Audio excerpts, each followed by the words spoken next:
सच बताओ, एनआईओएस का जो अकाउंट सब्जेक्ट है, इसके चैप्टर से डर लगता है या फिर इसके एग्जाम पैटर्न से? देखिए, हर साल बच्चे सेम मिस्टेक करते हैं।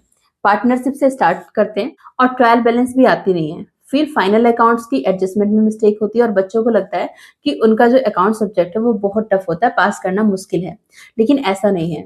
अगर आप स्ट्रक्चर समझ लेते हो कि कौन से चैप्टर से न्यूमेरिकल क्वेश्चंस आएंगे, कौन से एमसीक्यू टाइप के क्वेश्चंस आएंगे, तो आपके लिए 80 प्लस मार्क्स लाना मुश्किल नहीं है। आसानी से आप 80 प्लस मार्क्स ला सकते हो। गाइस, अकाउंट सब्जेक्ट में काफी सालों से पढ़ा रही हूँ और इस सब्जेक्ट में मैं आपको बहुत अच्छे से बता सकती हूँ कि कहाँ से क्वेश्चंस आएंगे एंड किस तरीके का पैटर्न आपको फॉलो करना है, आंसर शीट में आपको क्या क्या लिखना है, जिससे आप आसानी से अच्छे मार्क्स ला सकते हैं। तो अब अगर हम यहाँ पर बात करें, हालांकि मैंने ये जो स्ट्रेटजी बनाई है आपके पेपर पैटर्न को देखने के बाद बनाई है, इसके ऑब्जर्व किया है पूरे पेपर पैटर्न को कि कैसे आता है, कौन से चैप्टर हर साल पूछे जाएंगे।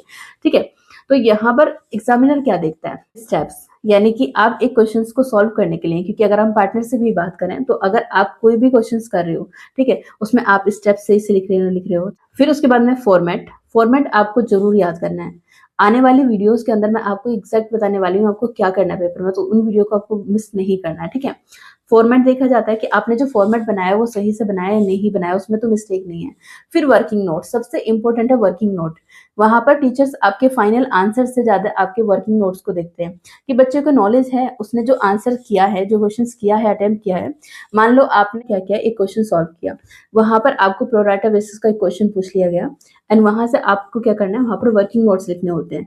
वो आपने लिखे या नहीं लिखे, या फाइनल आंसर क्या है, तो आपके वर्किंग नोट्स ज्यादा देखे जाएंगे। वर्किंग नोट्स देखे जाते हैं, हेडिंग्स देखी जाती हैं। फाइनल आंसर अगर गलत हो भी जाए, लेकिन अगर आपने स्टेप्स लिखे हैं, आपने फॉर्मेट सही से लिखा है, ठीक है, तो आपको मार्क्स मिलते हैं। एनआईओएस का यही एडवांटेज है, ये सबसे बड़ा एडवांटेज है कि आप अगर स्टेप्स लिखते हो, ठीक है, वर्किंग नोट्स लिखते हो, तो आपका अगर फाइनल आंसर गलत भी हो जाएगा तो भी आपको मार्क्स मिल जाएंगे। फुल मार्क्स नहीं मिलेंगे, थोड़े मार्क्स कट जाएंगे जो आपके फाइनल आंसर के होंगे, लेकिन इसका मतलब ये नहीं है कि आपको मार्क्स ही ना मिले। ठीक है, अकाउंट सब्जेक्ट के अंदर आपके एग्जाम का पैटर्न क्या होता है और इसके पासिंग मार्क्स कितने हैं। तो सबसे पहले हम पासिंग मार्क्स के बारे में बात कर लेते हैं। इसका जो पेपर आएगा वो 100 मार्क्स का आएगा, जिसमें से 26 या 27 मार्क्स लाना कंपलसरी है। आप 27 मार्क्स मान के चलो, 27 मार्क्स कम से कम आपको लेकर आने होते हैं। बाकी के आपके टीएमए के मार्क्स इंक्लूड करके अगर आपके 33 आ जाते हैं तो आपको इस सब्जेक्ट में पास कर दिया जाएगा। इन केस के अगर आप अपने असाइनमेंट सबमिट नहीं कर पाए तो ऐसे में फिर आपको थ्योरी के अंदर ही 33 मार्क्स लाने होते हैं। ठीक है, ये इसके पासिंग मार्क्स की बात हो गई।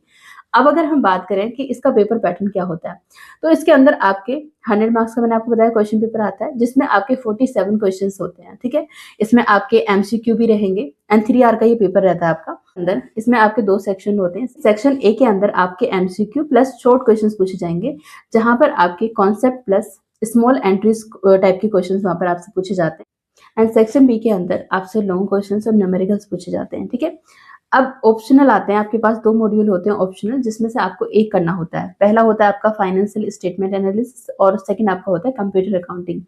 ज्यादातर बच्चे पहला मॉड्यूल चूज करते हैं, फाइनेंशियल स्टेटमेंट एनालिसिस। ठीक है, आप कौन सा वाला मॉड्यूल पढ़ना चाहोगे, मतलब आपके पास ऑप्शन है 15 मार्क्स का, तो आपको कौन सा वाला मॉड्यूल पढ़ना है वो आप कमेंट सेक्शन में बता देना। उनके इंपॉर्टेंट क्वेश्चंस आपको इंक्लूड कर दिए जाएंगे, वरना फिर इस मॉड्यूल को सबसे ज्यादा बच्चे कमेंट करेंगे, उस मॉड्यूल पे आपको इंपॉर्टेंट क्वेश्चन आंसर एंड आपकी डिटेल वीडियोस मिल जाएंगी। ठीक है, पेपर स्ट्रक्चर जो है वो स्टेबल है। इसका जो फॉर्मेट है वो चेंज नहीं होता। इसमें सिर्फ डेटा एंड न्यूमेरिकल्स जो होते हैं, सिर्फ नंबर और डेटा चेंज होते हैं। ठीक है, जैसे मान लो आपका ट्रेडिंग एंड पीएनएल अकाउंट का क्वेश्चन जो कि हर साल आते ही आता है, उस क्वेश्चन के अंदर क्या हो जाएगा, सिर्फ न्यूमेरिकल, यानी कि आपके जो नंबर्स हैं वो चेंज हो जाएंगे। जैसे अमाउंट है, ठीक है, जो अमाउंट है वो चेंज हो जाएगा, एंट्री सेम ही रहती है। ठीक है, सेम ही टाइप का आपका फॉर्मेट रहता है, फॉर्मेट तो चेंज नहीं होता, आपका फॉर्मेट सेम ही रहेगा, आपको सेम ही फॉर्मेट बनाना है, बस आपका अमाउंट है वो अलग होगा, उसको आपको कैलकुलेट करके आंसर लिख देना है। ठीक है, एनआईओएस का अकाउंट का जो पेपर है वो कितने परसेंट ईजी रहता है, वो रहता है 30% ईजी रहता है। उसके बाद आपका 45% ये एवरेज रहता है, यानी कि थोड़े से डिफिकल्ट लेवल के क्वेश्चन पूछे जाते हैं, ज्यादा नहीं, एवरेज। ठीक है, उसके बाद जो हार्ड रहता है वो रहता है आपका 25%। ठीक है, हार्ड जो है जहां पर आपसे थोड़ा सा क्वेश्चन की कुछ एडजस्टमेंट को थोड़ा सा ट्रिकी बना देंगे, जिससे कि बच्चे को थोड़ा सोचना पड़े। ठीक है, 75% जो आपका पेपर है उसको आप आसानी से कर सकते हो।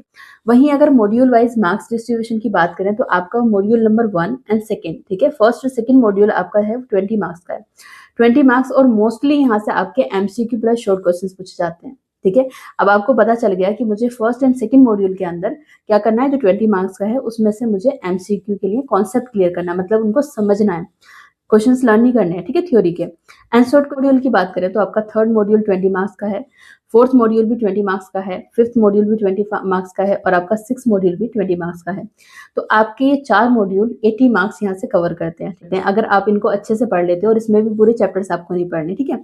अब हम देख लेते हैं यहाँ पर कि कौन से चैप्टर्स को आपको पढ़ना है, कौन से को पहले पढ़ना है और कौन से को सिर्फ जस्ट रिविजन करनी है, ठीक है। बात कर लेते हैं फर्स्ट मॉड्यूल की, ठीक है। फर्स्ट मॉड्यूल जो कि हमारा 10 मार्क्स का है, इसके अंदर से आपको कौन से चैप्टर्स पढ़ने हैं? चैप्टर नंबर 5, 6 एंड 7, ठीक है। ये 3 चैप्टर्स आपको जरूर पढ़ने हैं। तो मॉड्यूल सेकंड के अंदर जो हाई प्रायोरिटी चैप्टर है वो है आपका चैप्टर 9, चैप्टर 10 एंड चैप्टर 12। ये आपको पढ़ने ही है, ठीक है।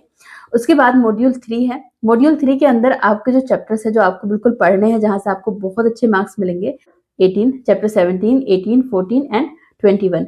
ये 4 चैप्टर, इन 4 चैप्टर से हर साल लॉन्ग क्वेश्चंस पूछे जाते हैं, तो इनको बिल्कुल भी स्किप नहीं करना, ठीक है। इनको जरूर पढ़ना है। हमारा नेक्स्ट हमारा आता है मॉड्यूल 4 और इसके अंदर आपको जो हाई स्कोरिंग चैप्टर्स हैं वो हैं आपके chapter 23 admission, chapter 24 retirement and chapter 25 dissolution, ठीक है। ऑलमोस्ट हर साल आपसे 10 से 12 मार्क्स के क्वेश्चंस यहाँ से देखने को मिलेंगे ही मिलेंगे। और अभी जब हम इंपॉर्टेंट क्वेश्चंस की वीडियोस देखेंगे उनमें मैं आपको यहाँ पर क्वेश्चन पेपर में भी दिखाऊंगी कि कैसे कैसे क्वेश्चंस आते हैं, कौन से चैप्टर्स आ रहे हैं, वहां हम प्रूफ भी देखेंगे, ठीक है। बाद में हम आ जाते हैं हमारे फिफ्थ मॉड्यूल पे एंड फिफ्थ मॉड्यूल के अंदर जो इंपॉर्टेंट चैप्टर हैं वो है आपका चैप्टर 27, 28, 29 एंड 30। ये 4 चैप्टर बहुत इंपॉर्टेंट है। यहाँ से एमसीक्यू प्लस न्यूमेरिकल दोनों आते हैं, ठीक है, दोनों आपको करने हैं। एंड हमारा ऑप्शनल मॉड्यूल है जो कि है 6। इसके अंदर अगर हम पहले वाले को लेके चल रहे हैं यानी कि एनालिसिस ऑफ फाइनेंशियल स्टेटमेंट, अगर आपको दूसरे मॉड्यूल को कराना है तो आप मुझे कमेंट कर देना, ठीक है। इसके अंदर जो स्कोरिंग चैप्टर है वो चैप्टर 32, 33 एंड 34, ठीक है। ये फॉर्मूला बेस्ड है, ये फॉर्मूला बेस्ड है और ये आपके बहुत इंपॉर्टेंट है, ठीक है, एग्जाम पॉइंट ऑफ व्यू से। अब अकाउंट सब्जेक्ट देख के आपको डर लग रहा है, आपको नहीं समझ में आ रहा है कि कहाँ से शुरुआत करें, कौन से चैप्टर से पढ़ें, जिससे कि आपको स्टार्टिंग में ये ना लगे कि अकाउंट टफ है, पढ़ नहीं पाएंगे, बहुत डिफिकल्ट है, टफ लग रहा है। तो ऐसे में आपको ये ऑर्डर फॉलो करना है। पहले आपको चैप्टर 5 यानी कि जर्नल, फिर लेजर, फिर ट्रायल बैलेंस, फिर फाइनल अकाउंट्स करना है यानी कि 17 एंड 18 चैप्टर। उसके बाद आपको 14 चैप्टर डेप्रिसिएशन, फिर 27 शेयर इश्यूज, देन उसके बाद में आपका 23 पार्टनरशिप, ठीक है। एंड उससे भी पहले हो सके तो आपको क्या करना, रेशियो वाला 32 चैप्टर, ठीक है, वो आप पहले करना। इस ऑर्डर में अगर आप अपने चैप्टर्स को करते हो तो आप आसानी से अकाउंट सब्जेक्ट को बिना टेंशन लिए पढ़ पाओगे और अच्छे से अपने क्वेश्चंस को भी सॉल्व कर पाओगे, ठीक है। अब न्यूमेरिकल स्ट्रेटजी क्या होनी चाहिए कि आपको डेली प्रैक्टिस करनी है। जी हाँ, डेली प्रैक्टिस करनी है। 2 क्वेश्चंस आपको डेली प्रैक्टिस करने, पूरा नहीं पढ़ना। 2 क्वेश्चंस डेली करने हैं लेकिन प्रॉपर्ली करना है, ठीक है। 2 क्वेश्चन को सॉल्व करो पर प्रॉपर्ली करो, ठीक है। वर्किंग नोट्स लिखो, वर्किंग नोट्स लिखना जरूरी होता है। जब भी क्वेश्चन करो तो वहाँ वर्किंग नोट लिखो कि वहां पर जो अमाउंट आया वो किस तरीके से आया, ठीक है, वो आपको लिखना, वहां मेंशन करना होता है। एंड फॉर्मेट फॉलो करना है। ऐसा नहीं कि कई बार बच्चे क्या करें, प्रैक्टिस कैसे करते हैं कि आपने एक ऐसे ही नॉर्मल रैंडमली ऐसे लाइन खींची, ठीक है, एक फॉर्मेट ड्रॉ करने की बजाय प्रॉपर कि वहाँ पर्टिकुलर लिखा, लाइनिंग सही से फॉर्मेट बनाया, उसकी बजाय एक ऐसे लाइन खींची और एक बीच में लाइन खींच के उसके बाद में क्या करेंगे, बैलेंस शीट बना देंगे, ठीक है। ये गलती आपको नहीं करनी है। आप स्टार्टिंग से ही ना प्रॉपर फॉर्मेट बना के चलो।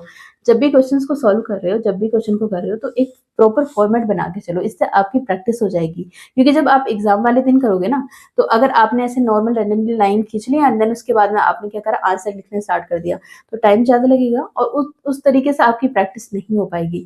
तो डेली 2 क्वेश्चंस की प्रैक्टिस करनी है, ठीक है, ज्यादा क्वेश्चंस नहीं, 2 क्वेश्चंस की प्रैक्टिस करनी है, लेकिन अच्छे से फॉर्मेट बना के तब उसे सॉल्व करना है, ठीक है, प्रॉपरली करना है। उसमें presentation equals two marks. Account के अंदर अगर आप अच्छे से उसे प्रेजेंट कर आते हैं, अगर आप सोचें कि आप ऐसे ही नॉर्मल विदाउट स्किल आप क्या करें, आप फॉर्मेट बनाकर आ जाए तो आपके मार्क्स कट जाएंगे, ठीक है। तो आपको क्या करना है, प्रॉपर वे में स्किल से आपको क्या करना है, उसका फॉर्मेट बनाना है, ठीक है। के बाद जो वीडियोस आएंगी ये तो सिर्फ आपको एक फॉर्मेट पता चला है कि कौन से चैप्टर्स इंपॉर्टेंट है।